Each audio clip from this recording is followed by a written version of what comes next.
1949.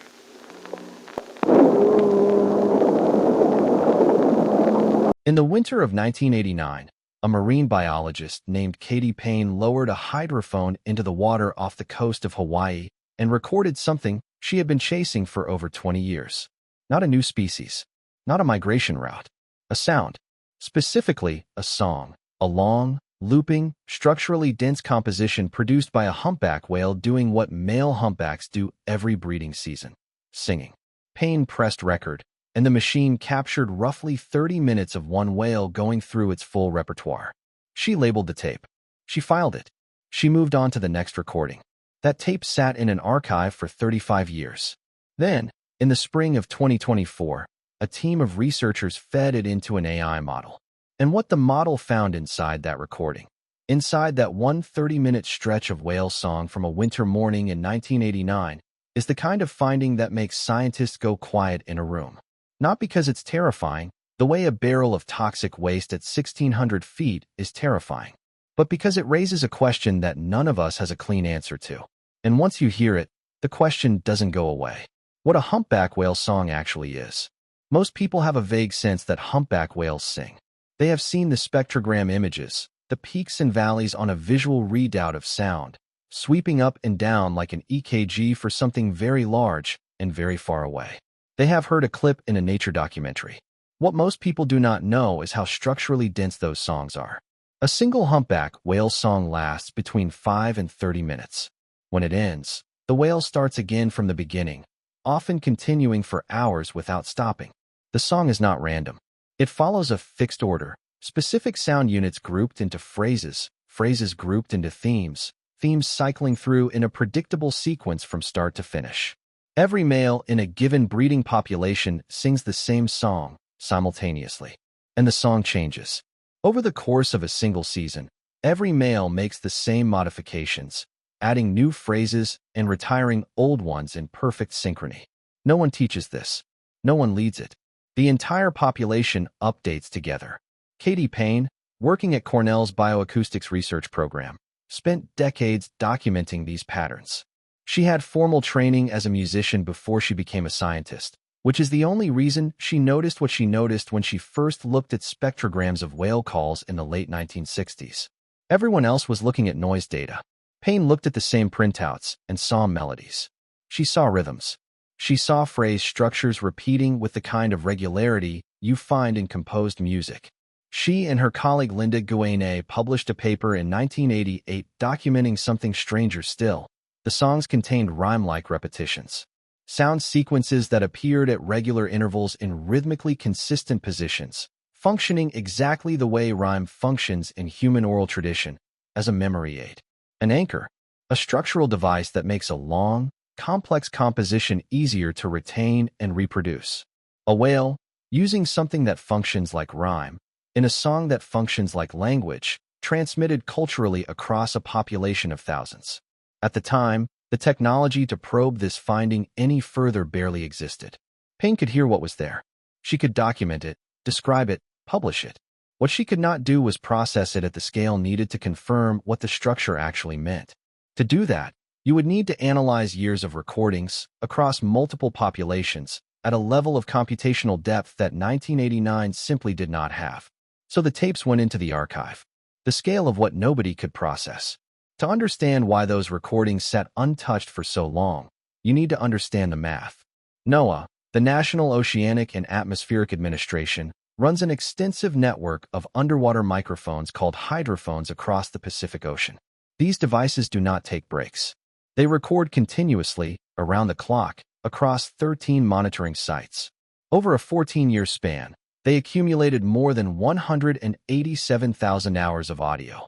187,000 hours.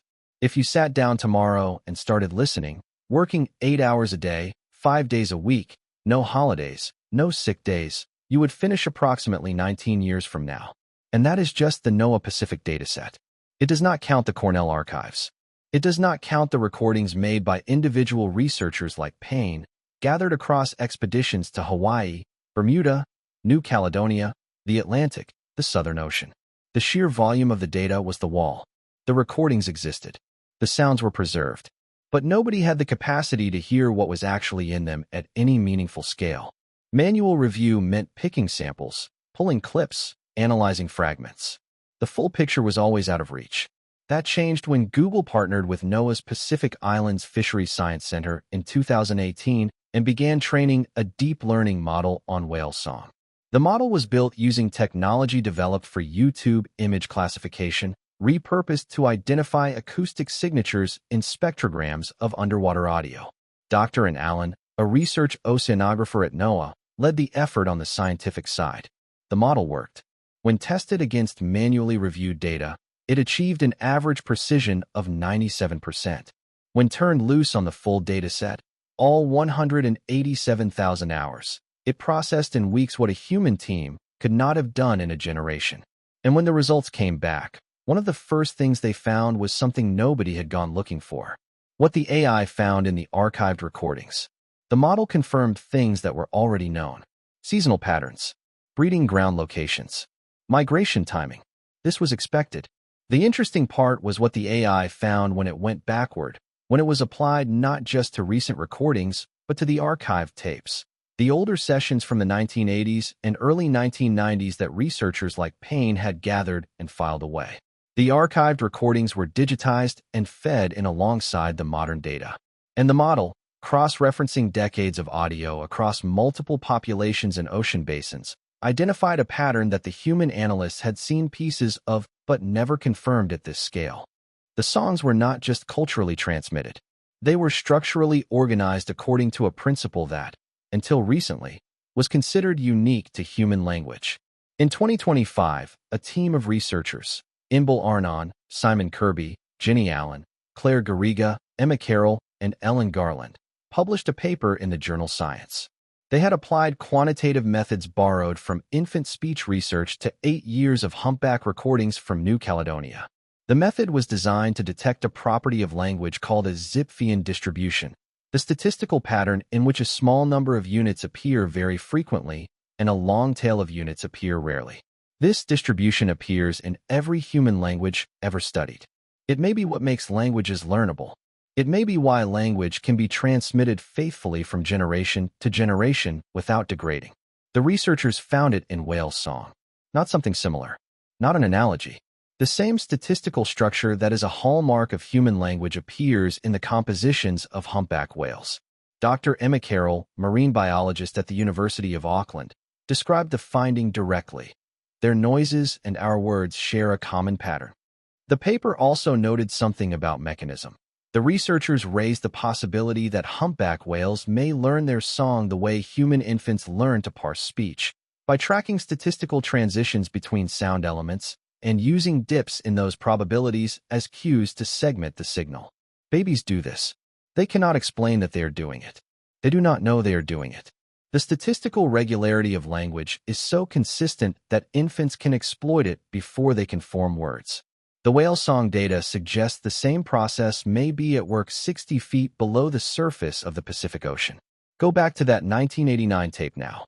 The one Katy Payne labeled and filed in Hawaii. What is on it is not just a whale singing. It is a whale producing sequences of sound that obey the same statistical laws as a sentence, as a story, as a piece of oral tradition passed down through a cultural line. The AI found it. The human ear, even Payne's trained musical ear, could hear that something structured was there, but it could not see the full shape of it. The model could. The part the data can't answer. Here is where the story stops being about technology and starts being about something harder. The Zipfian distribution, the rhyme-like repetitions, the hierarchical phrase structure, the cultural transmission across populations spanning entire ocean basins. All of it points in the same direction. Humpback whale song has the architecture of language. Whether it has the content of language is a completely different question, and it is the one nobody can yet answer. There are currently 2 positions among researchers who have studied this data. The first holds that the structural properties may be a byproduct of learnability constraints rather than a sign of semantic content. In other words, if you need to transmit a complex, changing song across a population of thousands without writing it down, you will naturally develop the kinds of statistical regularities that make the transmission efficient. The structure emerges from the pressure to be learnable. This does not require meaning. It only requires a good enough memory aid. The second position is that the structural complexity is too specific, too consistent, and too parallel to human language to be written off as an acoustic efficiency trick. The rhymes, in particular, bother people who hold this view. Rhyme in human oral traditions exists to carry content across time. The Iliad rhymes because someone needed to remember it well enough to recite it the next day and teach it to someone else. When whales use rhyme-like structures in highly rhythmical contexts, as Payne and Goyne documented in 1988, they are either doing the same thing, preserving a sequence that matters, or they have independently converged on exactly the same structural solution for a completely different purpose. Either answer is strange. One implies content we cannot decode. The other implies a convergence between humans and humpback whales that nobody fully understands. Dr. Garland's team at St. Andrews has noted that the songs change irreversibly. Once a phrase is dropped from the rotation, it does not come back. The song moves in one direction, always forward. New Caledonia gets a new song. That song spreads east to Tonga, then to American Samoa, then to the Cook Islands, then to French Polynesia. The wave of cultural change moves across thousands of miles of ocean, from population to population, without any physical contact between the whales carrying it. What are they passing? Katy Payne, in interviews across her career, has described sitting at the edge of a boat in Hawaii with a hydrophone in the water, listening through headphones as a single whale cycles through its full song beneath her. She has described the feeling as something she does not have adequate language for. The song is not background noise. It does not feel like bird calls or wind through grass. It feels, she has said, like being in the presence of something that is doing something on purpose. That has always been the hardest thing to argue against. Not the data, the impression, the sense that there is someone at home. The AI finds structure. The human ear finds intention. Whether those two findings are describing the same thing, nobody knows. What happened to the whales who were singing? There is a practical dimension to all of this that cuts a different way. The AI model applied to NOAA's Pacific dataset did not only find patterns in the song structure. It also found patterns in the data over time. And what it found there was not reassuring. Starting in the winter of 2015 through 2016, the model detected a sharp decline in humpback song occurrence in the main Hawaiian Islands. The percentage of time with detected song at monitoring sites dropped from an average of 90% across the previous 8 years to 64%. The season shortened by 26 days. The model flagged the change with a precision that manual review could not have caught, because manual review was never systematically covering all 13 sites simultaneously across a 14-year span. The AI saw the whole picture at once, and the whole picture showed a hole. Visual surveys confirmed it. Between 2010 and 2015, the Hawaii Marine Mammal Consortium counted an average of 477 whales in Hawaiian waters annually. By 2016 and 2017, that number had dropped to 261, a decrease of 46%. The number of calves per season fell from 25 to 6. A population that had been recovering for decades, recovering specifically because the Save the Whales campaign, driven in part by Roger and Katy Payne's recordings in the early 1970s, had secured a global moratorium on commercial whaling in 1986. That population had reversed course. The whales were delisted from the Endangered Species Act in 2016 on the assumption that their numbers had recovered to sustainable levels. 2 months after delisting, the surveys started recording the crash. The cause appears to be connected to ocean warming. An El Niño event in the North Pacific in 2015 disrupted the food web. Humpbacks that had spent the summer bulking up on krill and small fish at their Alaska feeding grounds arrived in Hawaii thinner, in smaller numbers, reproducing at a fraction of their previous rate. The acoustic record caught the silence before the visual surveys confirmed what it meant. One of the things the AI is best at is exactly this, detecting what is no longer there. Absence in 187,000 hours of audio is hard to perceive by human ear. It is easy to see in a model output. The silence where the song should be becomes visible as a gap in the data, a gap with a date on it, and a location tag. That gap showed up in 2015. The whales whose ancestors were singing in those 1989 archives went quiet. The reason was warming water and failing food. The same ocean that held those songs for decades now holds fewer of the animals making them. The question the structure raises. Return, for a moment, to the 1989 tape. What the AI identified in that recording, and across the decades of archived material like it, was a communication system with language-like architecture. Not metaphorically language-like. Mathematically equivalent in its statistical structure to the systems human beings use to encode and transmit meaning. The researchers who published that finding in Science in 2025 were careful about what they claimed. They did not say the whales have language. They said the songs have a structure whose properties facilitate learning and cultural transmission, and that this structure appears wherever complex sequential behavior is culturally transmitted across generations.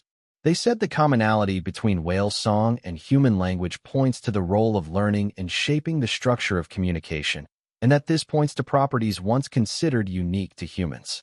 That is a precise and accurate description of what the data shows. What it does not resolve is what the whales are actually doing with that structure. Project SETI, the Cetacean Translation Initiative, has been working on the adjacent problem with sperm whales. Their work has identified phonetic alphabet-like elements in sperm whale codas, vowel-like spectral patterns, and structures that their linguistics lead Dr. Gasper Begas at UC Berkeley has described as suggesting a complexity that approaches human language. Their findings have opened a debate about animal legal rights that a decade ago would have sounded like science fiction. The humpback data and the sperm whale data are independent lines of evidence pointing at the same uncomfortable conclusion. The animals have more going on acoustically than anyone assumed for most of human history. The tape from 1989 has been sitting in an archive longer than some researchers working on this problem have been alive. The structure has been there the whole time. The AI did not create the pattern. It found it, the reckoning nobody wanted. When Katy Payne filed that 1989 tape, she did not know what she was filing. She knew it was valuable data. She knew the song had structure. She knew, from years of fieldwork, that the songs were changing in ways that tracked cultural transmission across populations. What she could not know was that the recording held mathematical evidence of something the field would spend another 35 years building the tools to confirm. That is not a failure. That is how science works. You collect what you can, with what you have, and you trust that the data will outlast the limits of the current technology. The limits are lifting. NOAA and Google have now analyzed more than 200,000 hours of underwater audio. The humpback model is publicly available for download. Pattern Radio, a web tool built with Google Creative Lab, lets anyone explore thousands of hours of NOAA recordings with an AI heat map showing where the whale calls concentrate. Citizen scientists with no formal training have been finding previously unidentified sounds in those archives, flagging things the automated model missed. The archive is not closed. It is open and growing and being examined at a depth that was not possible 5 years ago. What is emerging from that examination is a picture of the ocean as a place full of complex acoustic behavior that humans are only beginning to understand. The humpback songs with their language-like structure. The sperm whale codas with their vowel-like patterns. The population's now singing less because the ocean is warmer and the food is thinner and the old seasonal rhythms have been disrupted. There is a version of this story where the AI findings arrive just in time. Technology powerful enough to decode what the songs mean, deployed before the animals making them disappear. There is another version where the findings arrive as a kind of final accounting. We built the tools. We learned what we had been missing. We learned it about populations that are smaller now than they were when those tapes were made. The 1989 recording still exists. The whale that made it probably does not. What the tape holds is a 30-minute segment of a communication system that shares its structural properties with human language, produced by an animal whose numbers have since dropped by nearly half in one of its primary habitats. The AI found the pattern. The pattern was always there.